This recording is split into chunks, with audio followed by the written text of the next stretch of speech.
Happy Wednesday and welcome to the last Wolff Den of 2022. I'm Matt Wolff, founder and CEO of Ticket Time Machine. Today we welcome Dan Gorman to the show. Welcome. How you doing? Doing great. Excited about the episode today. We're going to talk all things art, fan art, and Comic-Cons and all kinds of good stuff. But for those in the audience who don't know who you are, give a quick intro. So I'm Dan Gorman. I am a illustrator slash sketch card artist. I'm actually a trained medical illustrator. That's what my degree is in. I got into sketch cards in 2010, and I've done work for pretty much every major company there is, Upper Deck, Topps. I do a lot of work for Topps right now, Rittenhouse Archives, you name it. I've worked on it on pretty much every major pop property: Star Trek, Star Wars, AMC's The Walking Dead, Stranger Things, Game of Thrones, Lord of the Rings, kind of Alien. Anything you can think of, I've probably worked on it at the sketch card level. But then I got into comics in 2010. My first published work was FemForce number 158 at AC Comics, and now I do work for Source Point Press, Caliber Comics, Second Sight Publishing, and a couple of smaller publishers. That's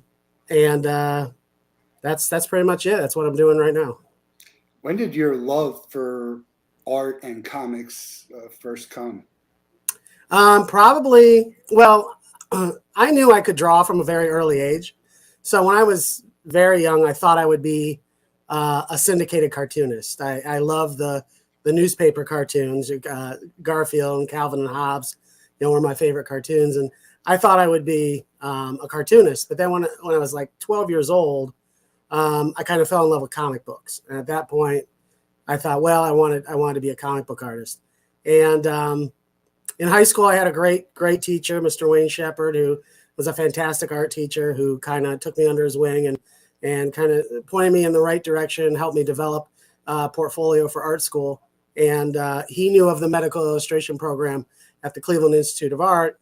And because I was always interested in science and I was decent as an artist, he thought I would be good for that program. So I applied to the Cleveland Institute of Art, got in, went through my foundation courses and all that, and then had to apply to make it into the medical illustration program, which was highly selective because you also had to have a GPA high enough to be able to handle the medical courses.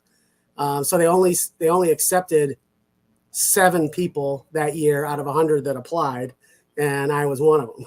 So went through the medical illustration program, got my degree, worked at a couple of I worked at a company that made medical legal exhibits for attorneys in court cases, and I still do that today. I freelance in medical legal illustration today, and worked at a law firm for about 9 years. Worked at a television station as a graphic designer. I also work right now at an advertising agency in Akron as a graphic designer, as well as doing the freelance illustration work along with that. So that's kind of how my life went. When I was younger, my brother and I collected comics. I feel like we had some it's almost like baseball cards where we had some pretty valuable comics, I think, like X-Men, really, from the start. And I feel like we sort of moved from comics to trading cards and maybe also to video games. I'm 46, so do the math. Why do you think people sort of gravitate? I feel like they kind of gravitate toward that, but the comic book market and the excitement from back in the day was really the springboard to Marvel, right? All those movies that they came out because they were for the people that were our age that had grown up with it. It wasn't for the people who didn't know about it. And obviously those people who were younger wanted to go see it, and that's why it became bigger and bigger. But there was a base from back in the day with the X-Men, Superman, and even Batman, some of the the earlier comics. Comic books are a very unique American art form. Other cultures have adapted it and expanded upon it and developed their own flavor, in the sequential storytelling medium.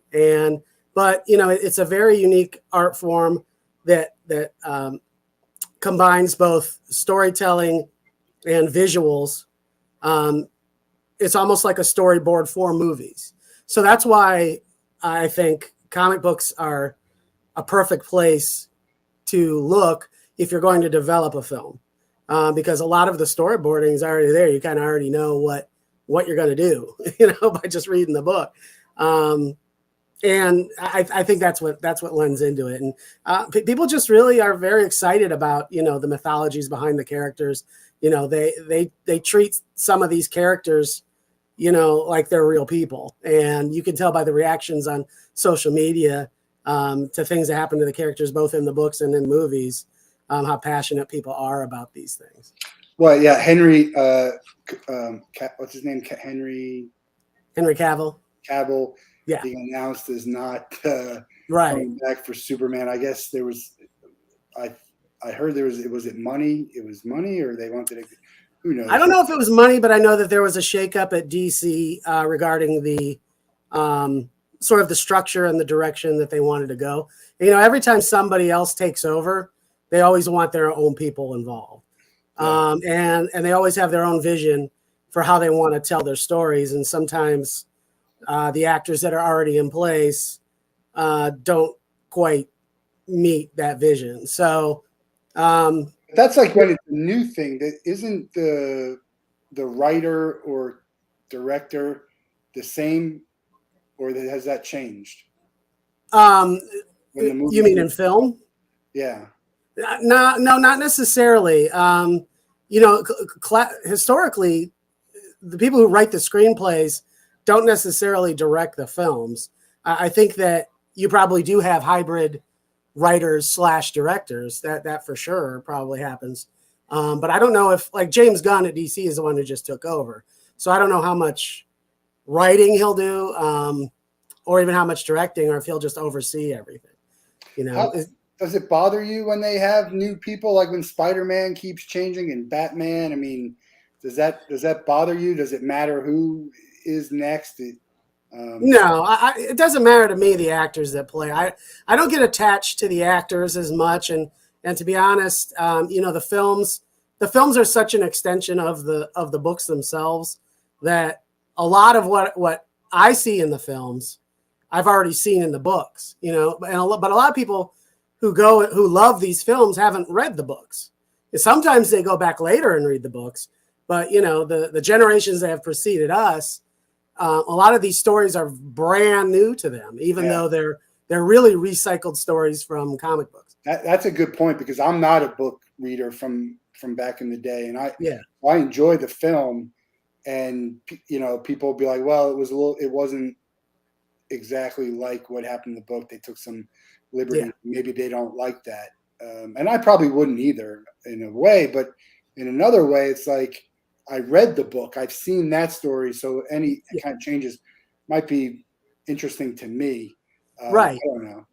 Well, to me, it's two different mediums. Film is its own thing, and sequential storytelling is its own thing. And even when you're talking about adaptations of novels, writing a novel is its own thing. So what happens in a book doesn't necessarily mean it's going to work on screen, and vice versa. So people who get bent out of shape because the costume isn't exactly the way that it was drawn in 1963. The things don't work. The web shooters don't work exactly like they were supposed to in the comic book. Well, that's because in real life, this is all fiction. We're making all of this up. So, in real life, this stuff wouldn't work that way anyhow, most likely. And the people who get bent out of shape over that, I just think are a little too over the top.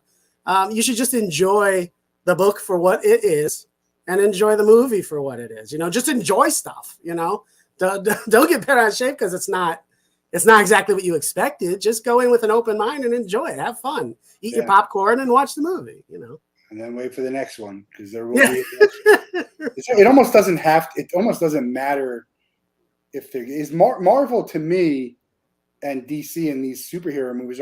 It doesn't even matter the quality. People are going to go see it. You don't Right. see that a lot. Like you see these series dying after a little bit, and probably rightfully so. The only other thing I could think of is like Fast and the Furious, which God, I mean, who knows? They'll keep going. I haven't seen any one of them in full. It's not my thing. I think Vin Diesel is one of the worst actors in Hollywood. It's my opinion. Well, he was Groot, so. Yeah. Well, when he's himself. But people are going to go see it. It's amazing the audience that it's built. Is there a divide? I don't know enough about this. Is there a divide between Marvel and DC, or are you one or the other? I know you probably like both of them, but do you lean towards one? I probably lean towards Marvel a little bit more, just because I think that the storytelling and the plan that they had in place, like that 10-year plan, and the cohesiveness of the stories, the way everything knitted together from movie to movie to movie, I thought was very well done, really, really well orchestrated. And they deserve a lot of credit for the way that they put that all together over, decade or decades. It's truly unbelievable. And DC just can't seem to do that. They can't seem to get a cinematic universe that works together, where the films all kind of mesh together. And I don't know whether that's important or not. I mean, maybe it's not really important that they do that, because it seems like in the books sometimes things don't mesh. I mean, they've had 2 or 3 crises, I guess, trying to merge all their stuff together. But I like the Marvel stuff better because of just the way the storytelling is done at such a high level across the board of all the movies. Yeah, they have, and I kind of enjoy the individual ones more than I do with all of them together. But that's, again, I'm not like this huge Marvel or DC fan. I think I've missed a few Spider-Mans and some of those. I think some of the older school stuff was better, in my opinion. Like the original Spider-Man, and even Batman has gone through. Batman's been interesting because it's gone through so many changes. Yeah. Where, like, I really enjoyed the old ones. Yeah. Even when they had Robin, and then it kind of went a darker way. You could tell when Christopher North took over, and I enjoyed that too. But I think it's such a different experience. I really enjoyed the Joker. I thought that was brilliantly. That was really well done. What a great performance that was. Did it win an Oscar? I don't know if it did or not. It might have. Yeah. I think it was nominated. I know it was nominated. Yeah. So it's interesting how you can, go and sort of evolve in the story and keep the attention of the, the people who like. Again, there's going to be people who don't like that, but that's what are you going to do? Right. You talk about the people who are too over the top about it. I think that's sort of where the Comic-Con people lies. That's the people who go to these events. Those are the top fans, and you're involved with some of them. I'd like to hear more about that, and maybe what was your first experience with Comic-Cons, and what do you like about it, and what does it really mean to you? Well, I did a lot of Comic-Cons here on the East Coast for a period from between 2006 to about 2014, 15, around then. I went to pretty much every major show there was up and down the East Coast. Dragon Con was always one of my favorites. MegaCon was a great show. New York Comic Con was a great show. Then there were a lot of little Midwestern shows that I attended, like Pittsburgh Comic Con, several other Comic Cons in Kentucky and Virginia and Southern Ohio, and all over the place. And sometimes the smaller shows I like better because you had more time to talk to people.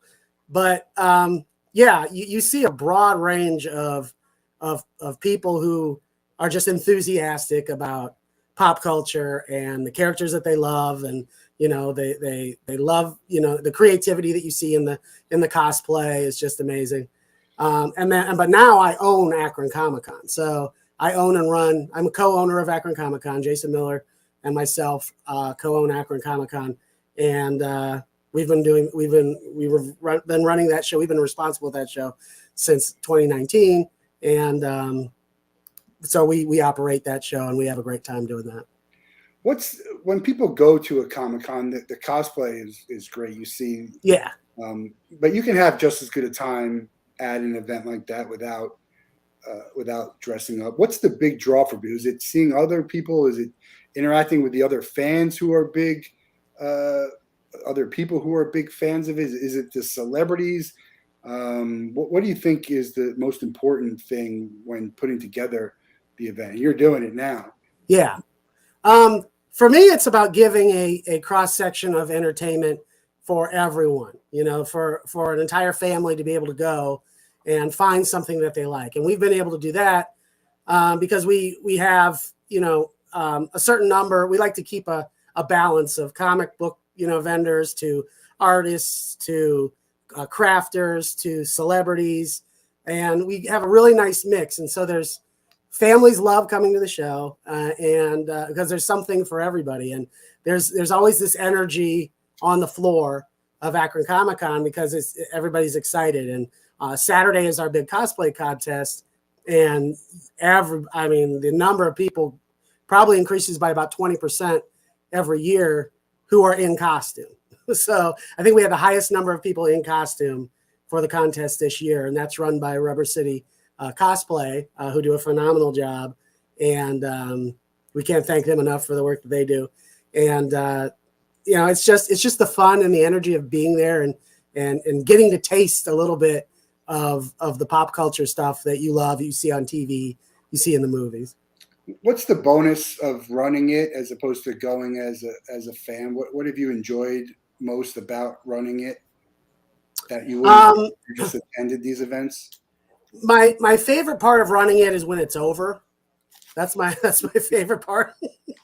So when it's done, because it's a full year of planning, and it's a lot of coordination between a lot of people. We have 160 plus vendors, on the floor. Plus, we have usually over between 3,000 and 3,500 people who come through the doors over 2 days. Coordinating the celebrities, it's like putting together a puzzle, and it takes all of 365 days to make it happen. And for me, I enjoy being the steward of the show. So we did not start the show. It was launched by two other people who created the show. And then they got to a point where they didn't want to do it anymore. So instead of letting the Akron Comic-Con just die, Jason and myself stepped in to keep it going because we felt like it was an important part of Akron and our city and the entertainment here. So we're kind of the stewards of the show now, and we'll keep doing it as long as we physically can do it, and then maybe someone else will step in and take over. So we'll see, but we just have fun giving the city something every year that they really look forward to. When you look at the people you want to bring, the celebrities, obviously the bigger names, the better. But I find that a lot of times, and it's not always has to be the big names, it's just people, some of the celebrities and well-known actors, actresses, personalities that I know are not as friendly and interested in being there. I went to a few where they're behind the curtain and they don't want to interact with people. Is that something that you consider if someone was there about bringing them back or not, even if they're popular? Yeah. So the way we decide on guests is, and my dog doesn't like the question. The way we decide on guests is one, our budget. What will our budget allow us? Who will our budget allow us to bring in? A lot of it is based on who wants to come to the show. We don't want to book a guest who doesn't want to be there because you don't get a good interaction with the fans. So we work with people that we like. We work with people that like us.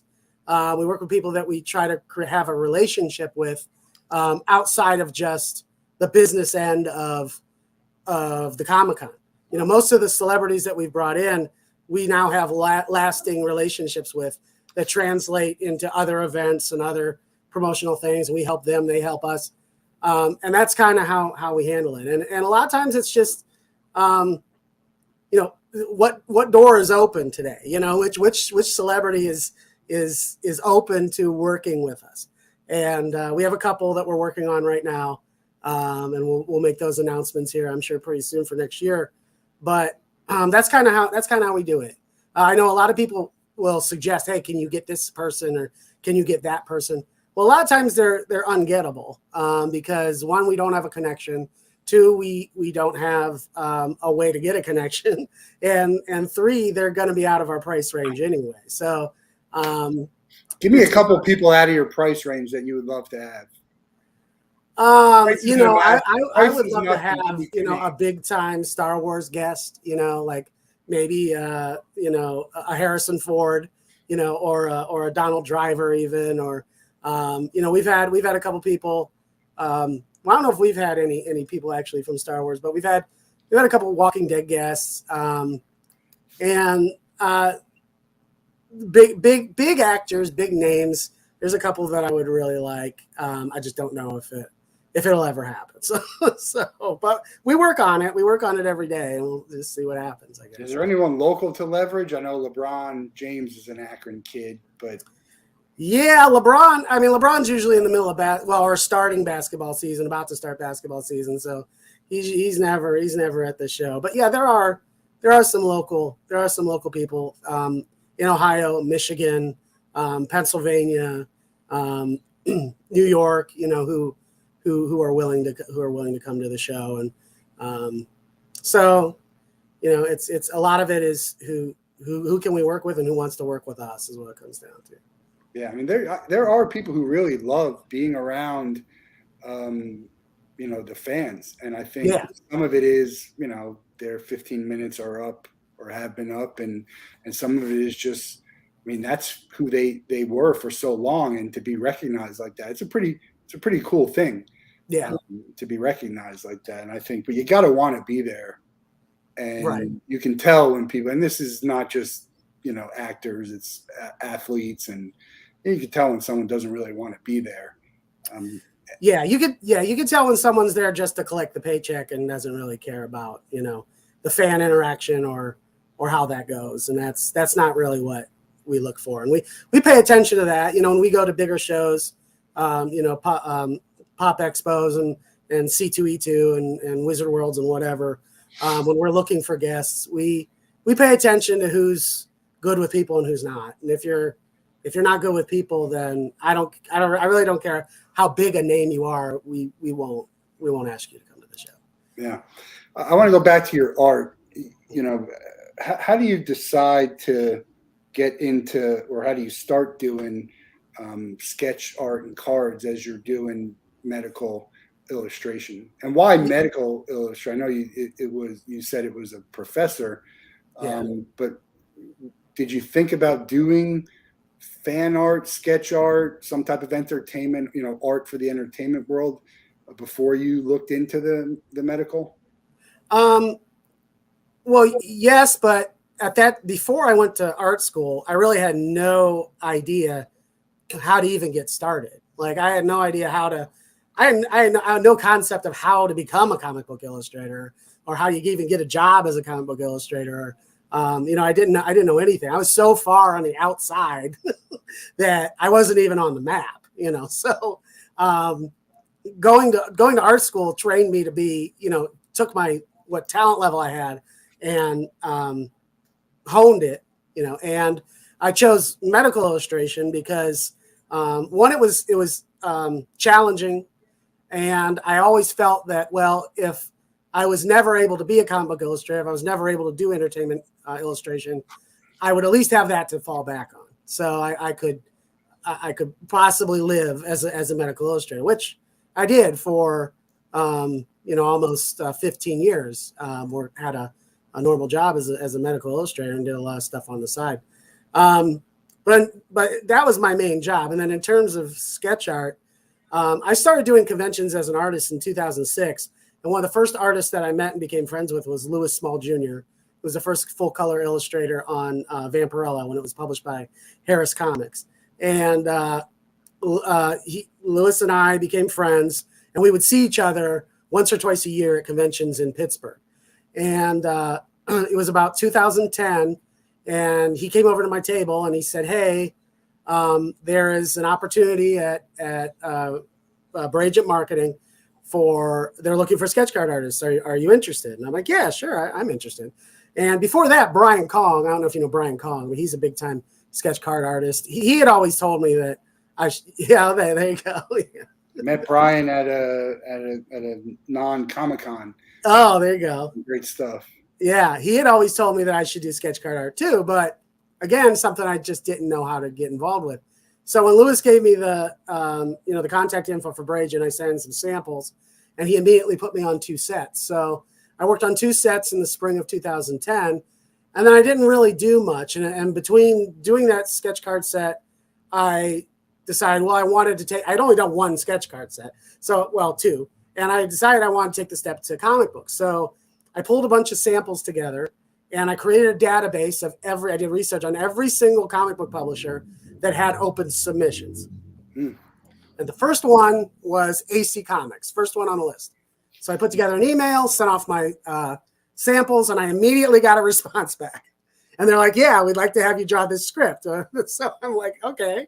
So I guess I don't have to go farther down the list. So I started working, doing scripts for AC Comics in 2010. My first published work was FemForce 158. It came out in early 2011. And at the time that book was coming out, Upper Deck contacted me to do some artwork on a couple Marvel trading card sets. Now, between the time that I worked on Bragent sets and between the time that I worked on Upper Deck, I became friends with a couple other sketch card artists, Don Pedicini Jr. and John Hahn.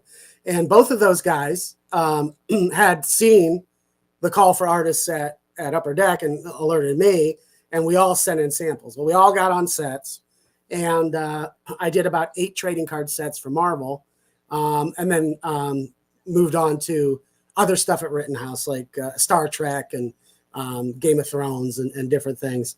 Then I started working for Topps soon after that. Well, actually, Cryptozoic Entertainment first, because they had the AMC's The Walking Dead license at the time for seasons 1, 2, 3, and maybe 4. And I worked on 2 of those sets. And then when Topps got the license, then I had already been working on Star Wars sets. So I started working on the Walking Dead sets and then the Stranger Things sets. And then I did various, other sets for Upper Deck. And then at that point, a lot of trading card companies had seen my work and started, just asking me to be on set. So I have been under a deadline for a trading card set nonstop since January of 2011. I've never not had a trading card set on my desk needing to be drawn. Yeah, my wife can't take it anymore. She's pretty much at her wit's end because there's constantly boxes of cards showing up and she can't handle it. And but I mean, I love doing it. I love working on the properties, and I keep doing that. And then somewhere along the way, I started doing some small work for David Hayes, who's published by Source Point Press. And we've done a couple stories together. I did a backup story for him in a book called Kringle. And I was the colorist on a book called Turkey Day that came out Thanksgiving of last year. And right now I'm drawing a series for Source Point Press, which 2 books are done, and I'm working on the 3rd book now. And when the 3rd book is done, they'll release all 3. So hopefully. It's original art. What's that? That's original art. Yeah. It's a comic book. It's a comic book series. Yeah. And do you enjoy original or doing stuff that's like sort of you have the subject, but you're kind of putting a little spin on it, like the cards that you did? Well, the sketch cards, they're all hand done. Everything I do is hand done. Even if it's on the comic book side, there's a little bit of digital work that goes in. I use digital tools to do my breakdowns, or I ink digitally. I don't ink, but I ink, on an iPad Pro. But I do all of my own I do penciling by hand. I prefer to paint the pages and hand color them, which kind of gives them a unique look because I've kind of got a hybrid digital / traditional look to the work. And so that's just that's my process and how I like to work, but I don't have a preference either way of working, traditionally or digitally or, whatever. I mean, it's changed a lot since you started, right? You get with your pen and pencil and maybe some colored, and now, I mean, AI is doing artwork, which is crazy. Yeah, well, that's definitely a new thing. Yeah. But even the digital's been around for a while, but it's still, the people who are doing the art, like you with your hands sketching it, it's incredible. Well, on the medical illustration side, I was trained digitally. Like everything I do is digital. I hand airbrush everything in Photoshop. So I used to do all my sketching by hand, scan that in, and then finish it, in Photoshop or Illustrator. But now I don't even do that. I just do the sketch on my iPad, and then I transfer it over to Photoshop, and I finish it in Photoshop. And the sketching lends to more one-of-one original stuff, right? Because unless you can copy it, you can print it and mass produce it, but that's not really where your value is, right? No. So the hand drawn, I think it's always better for the artist to do hand drawn work, because then you have that piece that you can sell that piece. Like there's really, there's NFTs or whatever now, right? But there isn't really, when you're working digitally, you don't really have an original. If you're purely digital, you don't really have an original. So on the medical illustration side, it doesn't matter, because a lot of that is just turn and burn illustration, where you're just doing an illustration for this thing, this project or book or whatever, and it's just going to get reused and bastardized and reshuffled, and it doesn't matter whether you have an original or not. There isn't really a market for original hand-drawn medical illustration work. So, but on the comic book side, if you have that page and that person has that book and they want that page, well, then you have an opportunity, to sell that to that person. But if your work is purely digital, you don't have that opportunity. So, yeah. I love fan art. I'm a big collector. I showed you my Brian Kahn card, and this is something that I had done. An artist called Two Things. Are you familiar with Two Things? I'm not. No. Matthew Brennan. Okay. He takes any two things and creates art. He paints it. It's an original. This is a print, but he does an original painting, which is in my man cave, and then gives you a print of it, and he sells the prints. So Nice. The art itself is very undervalued for what he charges you, but he can put this on calendars and mugs. And I decided to do Family Guy and Seinfeld, which are two of my favorite shows. But you can literally pick two of anything. There's so many talented artists out there, and then there's people selling stuff, and you're just like, I know you're an artist. You ever like, oh, I could do that, or that? What's so great about that? Everything's all in the eye of the beholder and what someone's willing to pay for it. If you're trying to, if someone wants to sell their own art, what recommendation would you have for them?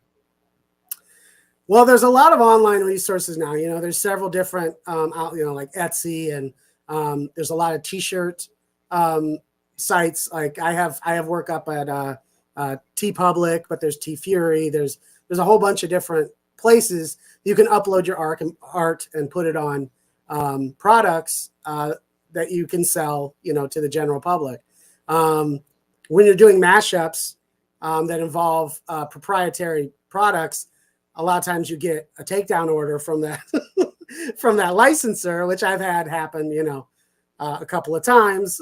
So there's a lot. I mean, like the majority of fan art is unlicensed, right? I mean, it's just correct. That's the fact of it. Correct. Yeah, it's unlicensed work, and there's it's always a controversy. You can never say anything about it online because it turns into an argument. And then you're down that rabbit hole for like days arguing with the same person over it, and it's a complete waste of time. So I don't even talk about it online anymore.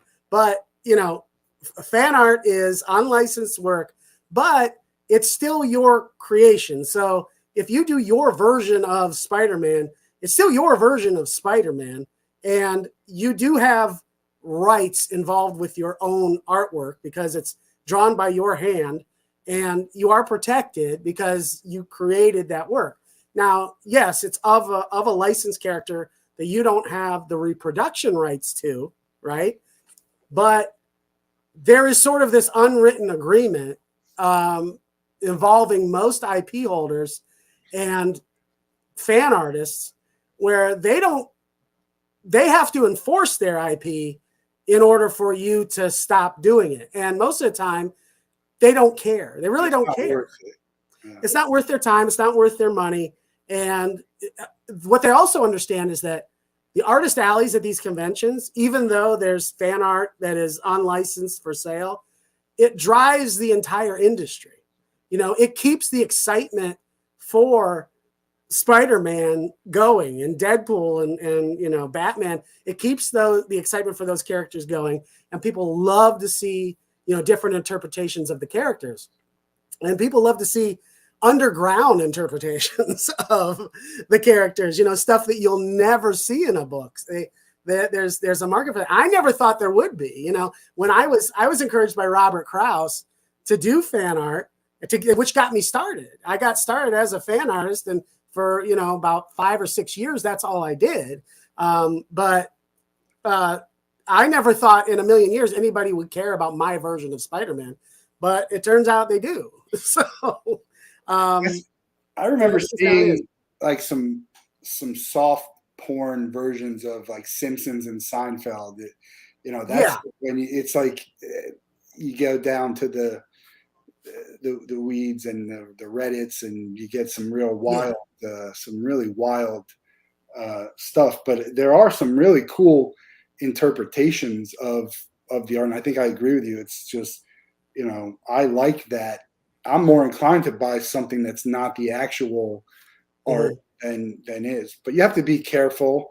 Like we toe the same line with that. When you aim to be like a big thing and well known, you know, you got to be careful of that. Some attention, bad attention is good attention, but you also don't want to burn certain bridges if you aim to, you know, be a bigger name and more well known in the industry. Well, I mean, I won't name any names, but I know an artist who did basically nude versions of all of the female characters at a particular publishing company, and then got work at that company. So, and what was done was not licensed, and it was fan art, and it was marketed as fan art, and the company hired her. So, you know, it is what it is. What do you have? I have so much fan art here and collectibles. What do you? I know you have cards that you've done. What do you treasure as fan art and collectibles and stuff from the, you know, the stories that you like, the comics? Yeah. So for me, it's the stuff that you can't get everywhere else. I have a penciled version of actually the Spider-Man fan art that I did. I have the pencils for that version signed by Stan Lee. And that's my prized possession. And then I try to collect pieces from my favorite artists, like Alex Saviuk. Growing up, he was my favorite Spider-Man artist. So I have a Spider-Man Daredevil piece that he did. And that's my second prized possession. But finding the one-off things, I collect stuff from my friends who are in the industry. So if I try to support my friends, and if they're doing a book on Kickstarter or whatever, I'll back that project, even if I'm not interested in the story or I don't know what it is. I'm supporting my friends. So I have a whole collection of work done by people that I know, which is probably number 3 on my list of my prized possessions. So, you know, that's what I like, and that's what I collect. I used to collect toys and pops and, you know, all kinds of, you know, I just don't have any room for it anymore. So I whittled it down to original art that I am attracted to because of where it's from, who it's from, and the projects that they're involved with. You do commission pieces. Do you get a request for a certain subject more than others? What's the most unique request you received? Oh boy, most unique. Well, the most unique, I don't know if I can even talk about it. It's an X-rated piece that I don't know if I can even talk about it on the show. That was probably the most unique. It involves Supergirl in the Batcave. That's all I can tell you.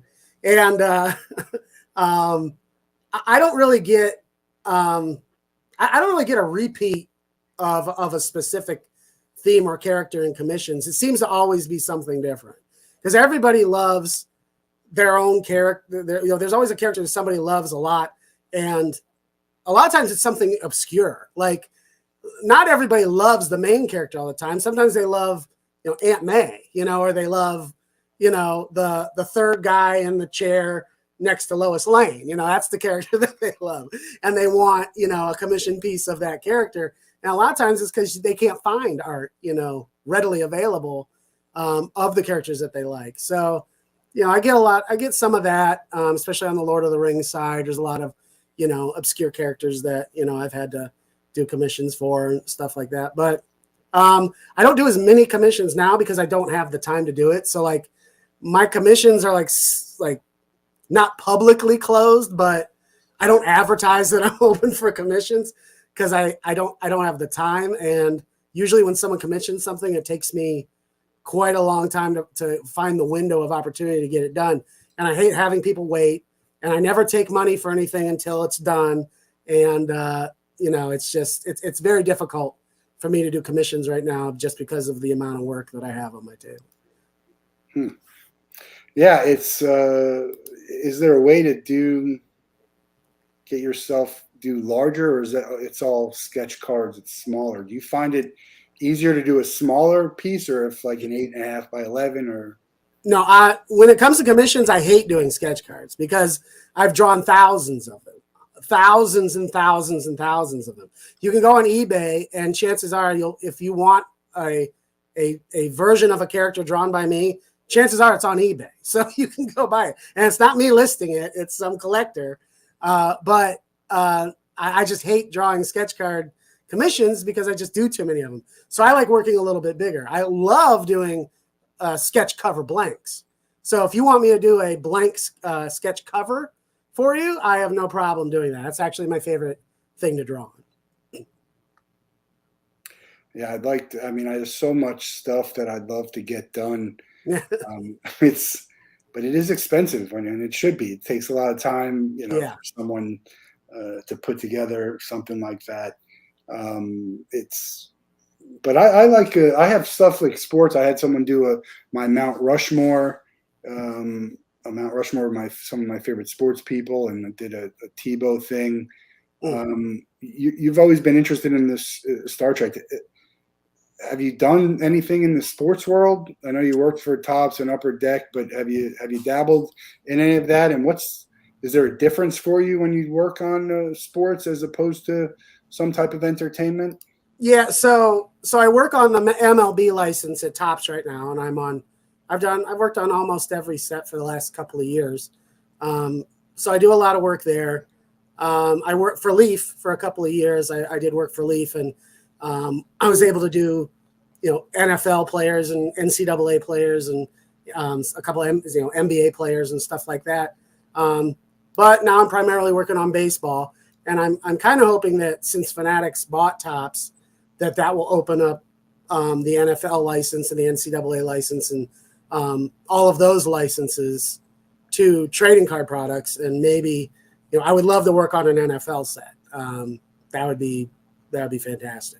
But I love doing sports art, and I have ideas for a bunch of different sports related prints and things that I'd like to do.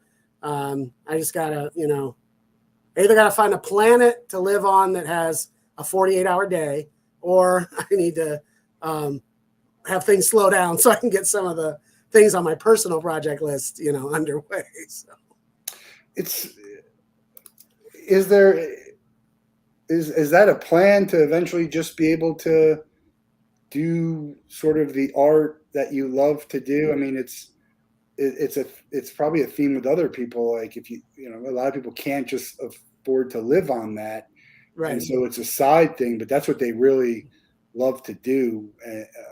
Was there ever been a push to be like, hey, I want to really try and make this the thing that I do. That's because I'm so passionate about it and that's what I love to do. Or Yeah, so I mean, I worked full time, as a medical illustrator until 2012, at which point the freelance work was starting to ramp up, and it got so heavy that it looked like, well, I may be able to not work this full time job anymore, and maybe I can really, push, the freelance work and get that going to where I could live off of that. So I, made the foolish jump from full-time work to freelance work, and that did not go so well. So in 2014, I ended up having to get a part-time job, and then I worked part-time and freelance part-time from 2014 until this year, up until May of this year. And then May of this year, I went back to working full time, because even though I do a lot of sequential work and comic book work and sketch card work, it just doesn't pay enough at this point to really be able to live off of it. And I think my wife gave me enough time, to try it, and then it was time to not try it anymore. So I know the feeling. Yeah. I know the feeling.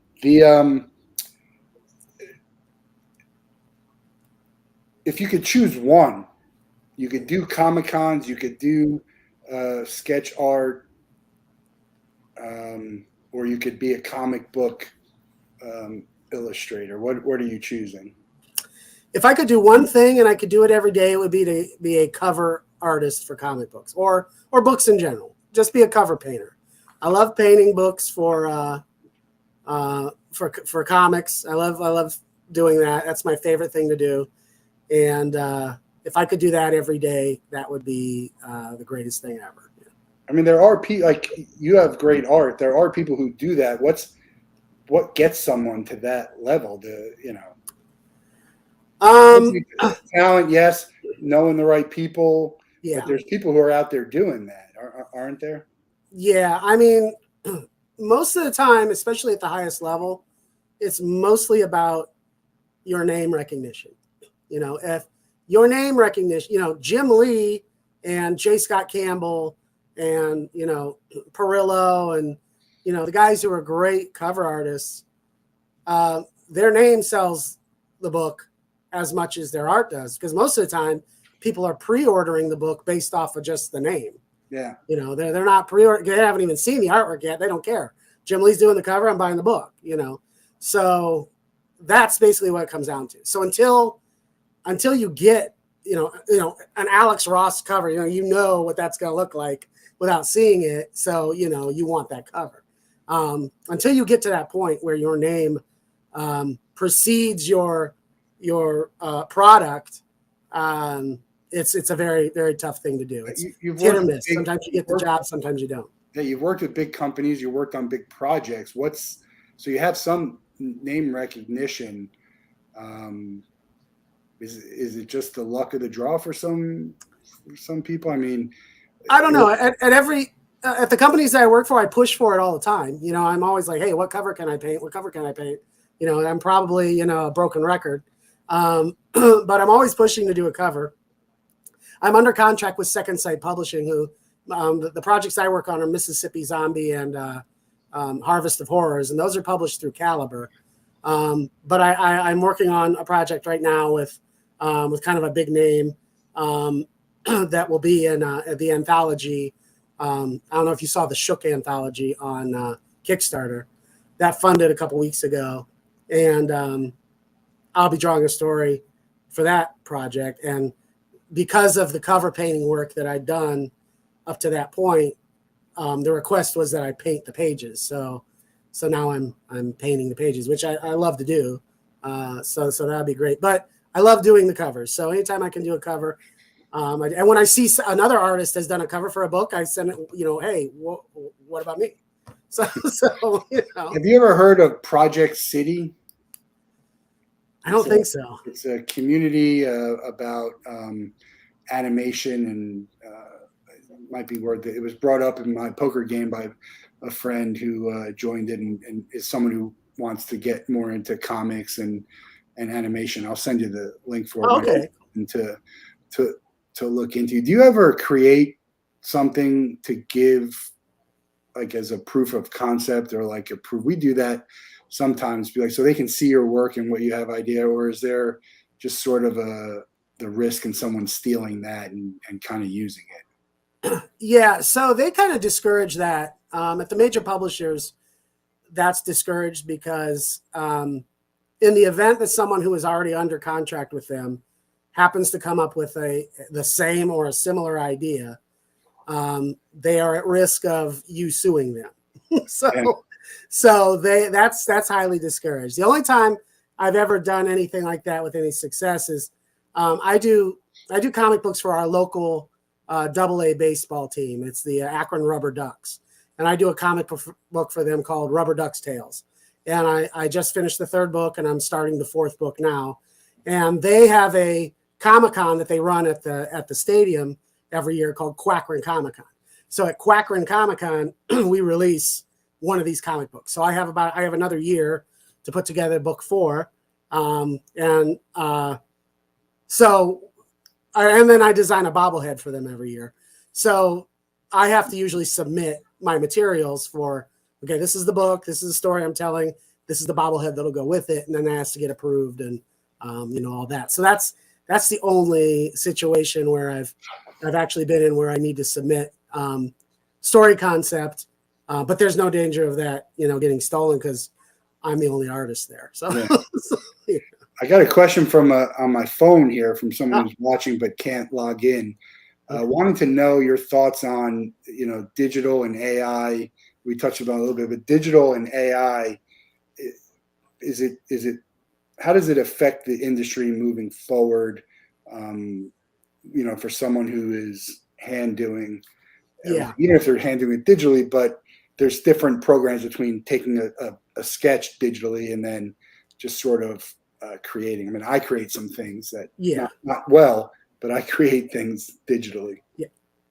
So, I haven't investigated, I haven't even looked at an AI generator. I have no idea how it works, to be honest, myself, other than what I've pieced together and what I've read on social media. So, I mean, the biggest issues that I as I understand them are, issues with plagiarism, involving the data that you have to put in order to get the result that you want. I know that there's a huge controversy over, are you ripping artists off or are you actually generating real work? And then it goes along with the claim of, if you have a computer draw your comic book, are you really an artist? 1, 2, did you just take food out of an artist's mouth because you had the computer do it? Personally, from what I understand from some of the pros in the industry, they use AI to help them come up with imagery that they need to use as reference. So that I can see it being beneficial to traditional comic book artists like myself. I could see using that to get the perfect shot or the perfect perspective on something and not have to spend hours laying it out and plotting it, letting the computer kind of do the work. And then you reference that, as your basis for your finished piece. But I don't have that strong of opinion on it either way, because I don't know enough about it in terms of how detrimental it possibly could be to our jobs. Maybe it will be. I mean, I know a couple of art directors I've seen post talk about how AI isn't going to replace any of his artists, but it will allow him to get more work out in a shorter period of time. Yeah. So, that maybe that's beneficial, maybe that's detrimental. I don't know. You mentioned it before. How do you feel about NFT? Someone doing art and calling it NFT and selling for ridiculous amounts, and then you putting together stuff that sells for a lot less. Well, again, NFTs, the success of NFTs seem to be based on name recognition as well. You have celebrities, releasing NFTs and making a lot of money off of it. And then you have, artists at my level or, maybe not even at my level, releasing NFTs and not having much success. So I don't know whether the NFT is going to stick around as a thing. It almost feels like it's just kind of a fad, or a movement in art that soon will pass. So I don't know. I was asked to be part of one NFT project, and I didn't do it. So I have some more fan art I'd like to show. Matthew Rosen. Do you know Matthew Rosen? I know the name. Yeah. Yeah, he did some Seinfeld on gum. Nice. Yeah, and put in with a card. There's so many cool mediums within art. What's a medium that you like that's not drawing or painting, that's a little bit unique? Well, I love sculpture. I love creating, physical art. I was never very good at it, but I in school, in art school, I did do several projects. I also love filmmaking. I love editing film and filming things and creating short vignette type films, which I don't do as much of now. I did a lot of that in art school, but I don't do that. But I had a great time doing those, when I was taking video courses. So that's something that I like to do. And I have a little bit of a video background, being involved in a couple video projects. But yeah, physical art, sculpture, which I wish I was better at, photography and filmmaking. Are you a TV show series kind of guy or a movie person? I'm probably a more of a movie person, just because I can get the whole thing done in 2 hours. I do enjoy a good television series. My wife and I have probably watched Breaking Bad all the way through like 3 or 4 times. But other than that, if I'm not forcing myself to sit down and watch something, everything that I watch is background noise. So like Ancient Aliens is on when I'm painting. And I don't have to. That's bubblegum television. I don't have to listen to it.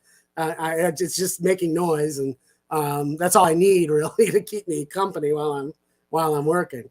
So it's difficult for me to sit down and devote an extended amount of time to taking in something when I've got so much I need to create right now myself. So, what movies that's not in existence now would you maybe stand outside in line for hours to get into? Well, first of all, let's make it clear, I will never stand outside in line for hours to get into anything. Okay. But I mean, if there's something that I would look forward to, would be a really, really great science fiction movie that doesn't involve already a pre-existing IP. I don't want to see another Star Wars movie. I don't want to see another Star Trek movie. I want to see something that stands alone. And I think there might be a couple of things coming out this year that I saw commercials for, which I can't really remember their names, but it piqued my interest, and it's science fiction related, and there may be some stuff coming that could fit the bill. I'd like to introduce you to a movie called The Prey, and it's not the Prey that you're thinking of. Okay. It's got Danny Trejo in it, and it's done by Matthew Hensman and Gus Sains. I'll send you the information, but that's a sci-fi. It might pique your interest.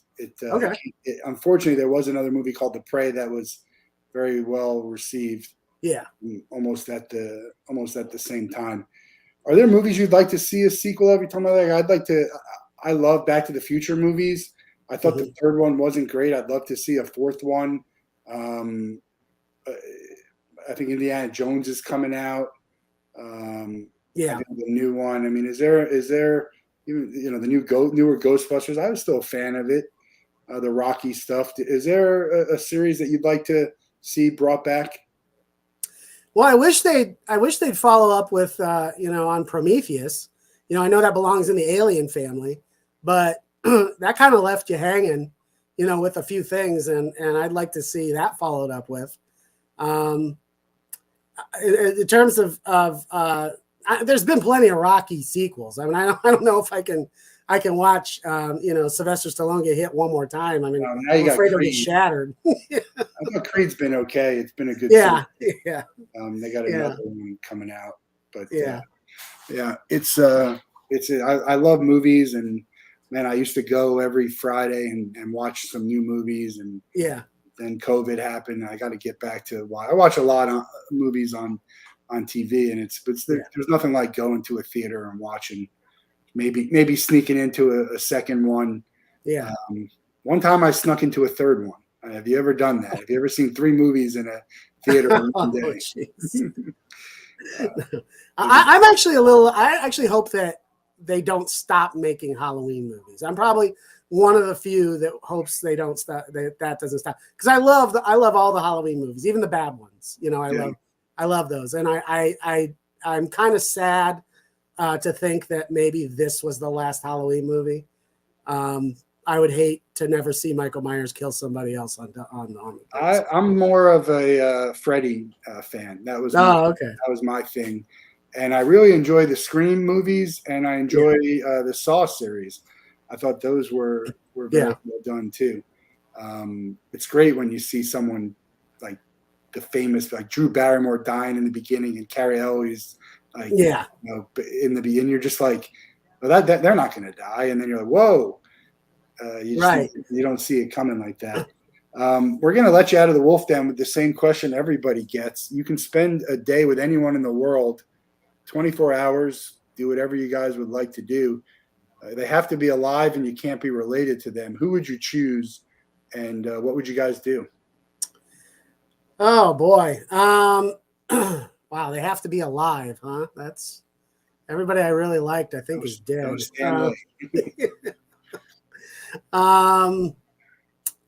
You know what? I would love to spend an entire day with Matthew McConaughey.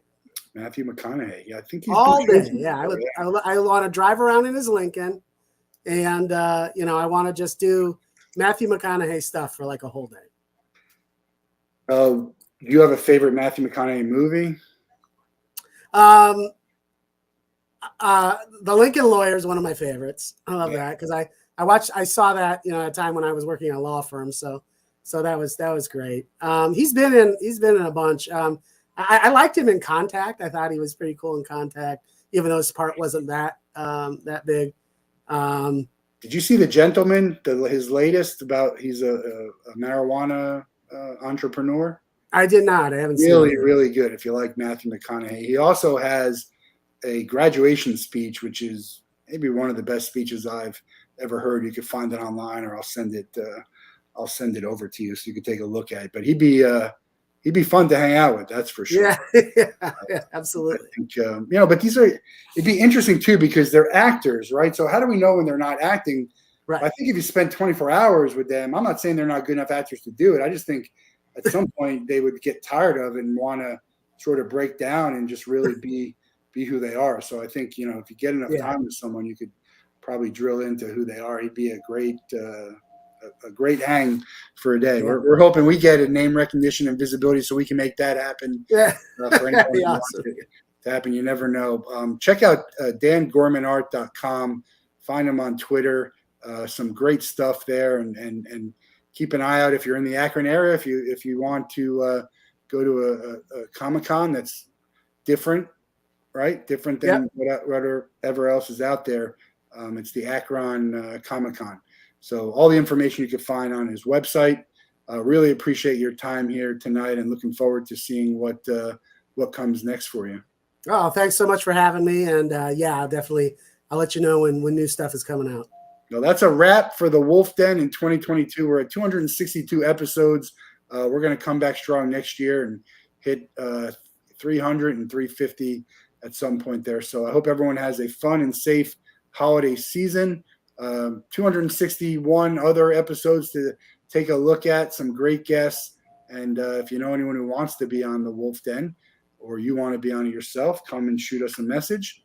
And that's it. Have a great holiday season and Happy New Year. Do something fun, do something good, and be safe. And we'll see you on the other side. All right. Thanks for having me. Thanks a lot, Dan.